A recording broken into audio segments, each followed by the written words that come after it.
crow's nest, won't they? Give us a nice model pose, Darren, for the vlog. Oh, that's not a model pose. It is, I'm being moody. In the terrible darkness. There you go.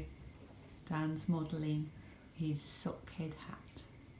Ta-da! Are you ever going to move again?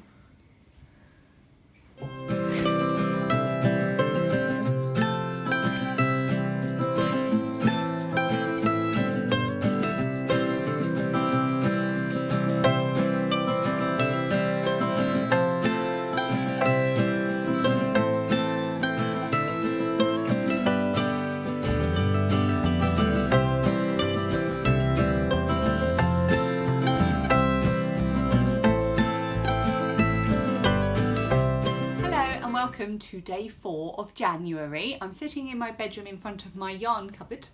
This is where I keep everything. It looks organised and it is pretty organised. But this needs a bit of sorting out. There's a lot of languishing stuff in here and I've made a start already, which I shall talk about. And I've also been looking for some yarn to perform a surgery today. Poor old Bob, who you would have seen quite a few episodes ago, was a present for my eldest daughter. He's had a slight mishap with his neck. It's kind of been stretched. So he needs some surgery, and this is the closest match I can find because I don't have any of this yarn anymore.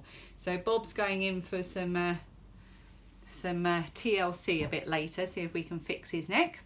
Oh, you would have seen earlier as well, I put a little clip of my husband very early this morning wearing his sockhead hat because I was watching Emma Eldenwood Crafts podcast yesterday and she was talking about her lovely finished sockhead hat, and it reminded me that I'd finished mine over Christmas. So I must remember to show that properly on the podcast when we've got a bit of normal light. But yeah, just in case, that was the finished thing. And that was yarn that I dyed myself as well. So I'm quite pleased with that, even though I think it looks a bit like camouflage, but never mind. And I've got my Lykke book, and as you can see, I've been getting through it really well and making lots of little tabs in here to remind myself of things. What I wasn't expecting was that it would be a really enjoyable read. I mean, I don't know why I wouldn't expect that, otherwise people wouldn't buy it, would they? But yeah, it's funny. It's full of good, interesting information. It's full of funny anecdotes. It's introduced me to a few things I didn't know about. And it's talked about a few things that I find really useful. I'm not going to say that I'm going to be like following its advice to the letter, but it is a book that's uplifting. It is a book that points something out that gives you food for thought on different areas. One of the interesting things was it said that reading in itself is a good thing. And I know that I've said that I want to get back into reading because the last year I haven't really been doing as much reading as I have previously in my life. It says reading is basically free therapy. So I'm glad that I've made that decision to make the conscious effort to get back into it. And the other thing it talks about is, showing you the book, just in case you forget what I'm talking about, the importance of being part of community, which for me, I think I need to apply in a different way. I feel part of this community. I do struggle a bit in situations with lots of people.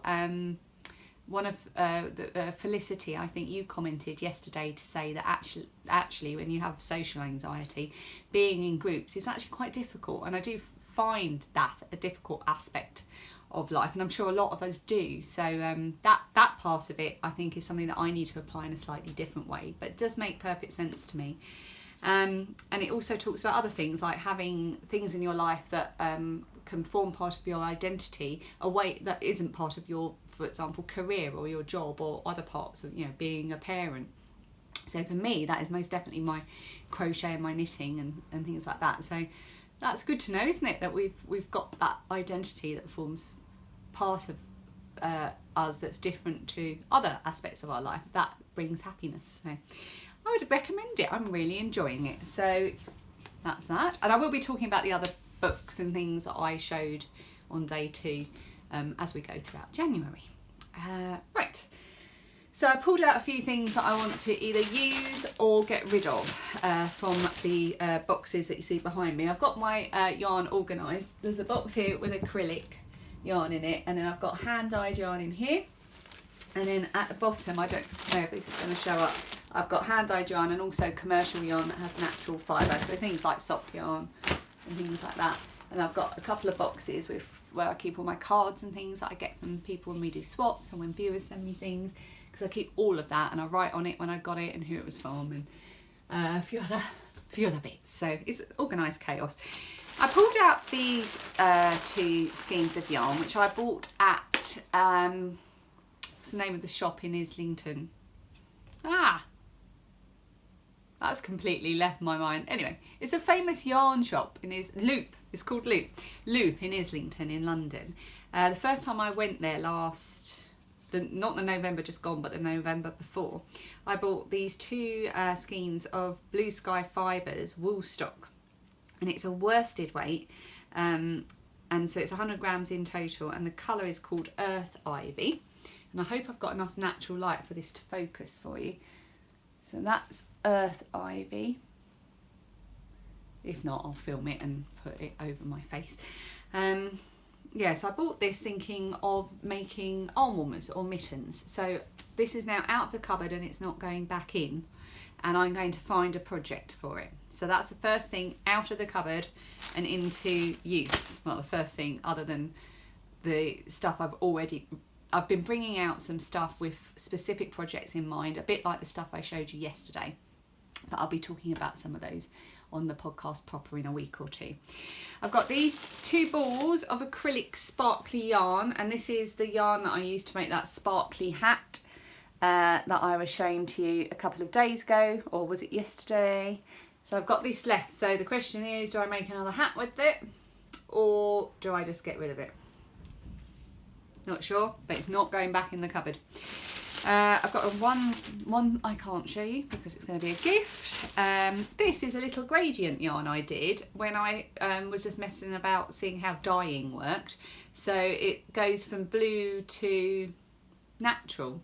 It's only 50 grams of fingering weight, so I need to find a little project that will use that, and I'm thinking maybe I could knit it into a hat, possibly, not sure, but it's not going back in the cupboard. Then I've got these 2 little bits of yarn. Now I made socks with this. This is self-striping yarn. It's by Strand Designs, who's a dyer based in Ireland, and I can't remember what the colourway was, but it's self-striping, sort of dark grey and then multicoloured. And I made a whole pair of socks with this, and I've still got almost exactly the same amount of yarn left as I did to make the socks, including the contrasting yellow that I used. So I think I'm going to make another pair of socks exactly the same. Except I'm going to do a different heel because the ones I did before don't fit me very well. So I'm going to try and make the same socks and improve on them. So that's just going to go into a bag as a pair of vanilla socks to have on the go, because we all need vanilla socks on the go. And then I've got some, what's it called? Oh, here we go. Here's the label. Sugar and cream cotton yarn, which I've had forever.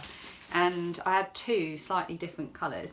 This is all I've got left of one of them because I made myself a pot holder with it, and I've got a whole skein of the other one. So I'm going to make another pot holder with this because the pot holder I made with this one I use all the time.